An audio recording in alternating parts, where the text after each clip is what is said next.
And I think for people who don't feel that they have explored and created that self-awareness, there are exercises, there are visualizations. You can look at it as aura work. You can look at it as just taking time, like we started our kind of beautiful conversation.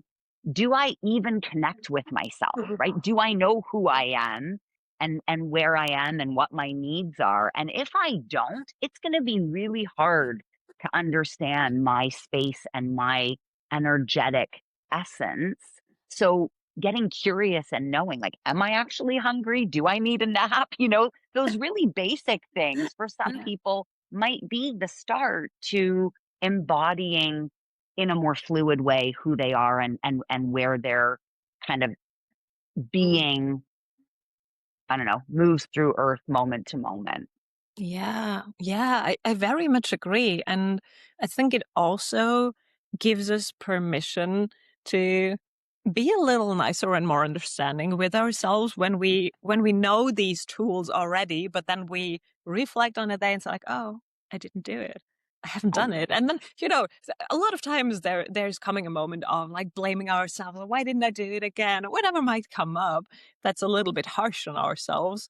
When Yeah. actually maybe you just have integrated it already and you don't need to do it consciously all the time. I'm a big advocate for our body is so wise and it actually has the ability to kind of learn to automate these things. Like my energy work, I always tell my people, if you do that a lot, your body gets to know this and then you do it without even realizing, or you don't have to do it because it's just part of you. So like kind of coming to the awareness is like, maybe I don't have to do it anymore that often because it's already part of myself. Yeah. Gives us a little bit less of the pressure on our Yeah. shoulders. It's like I have to do yet that next thing again.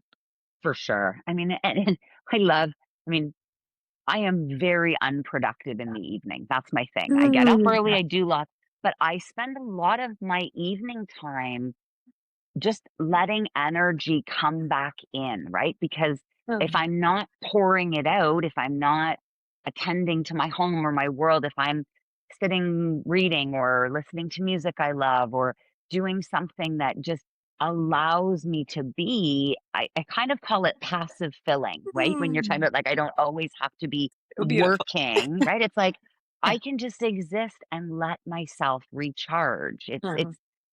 Our bodies we're such cool miracles of Yeah. energy. And I think that's also something I would say not isn't always conscious, but it's a habit now of when my workday is done, I don't have to keep doing, I can refill. Mm. Yes. So beautiful. And so I feel really important to talk about because a lot of us have taken, I don't want to say have taken on the energy of the hustle culture, but maybe maybe that's just the way to phrase it. Yeah. uh, it's very easy to stay in this constant doing mode, and I can speak for myself. It it has been such an automation to, oh, my son's asleep, I have all of these things to do, so I love my work, I just do them.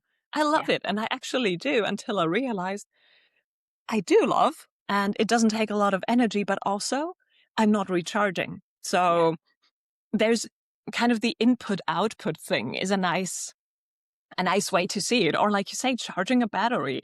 We use our batteries and then we recharge them, and we're not blaming them for the time they need to recharge. So why are we blaming ourselves to say, oh, you didn't do something this night? You could have. Yes, I Yeah. could. But maybe, like you say, sitting on the couch and listening to beautiful music or staring at a candle or whatever you want to do is Yeah. the way we do recharge so that at next day we can give from a full cup.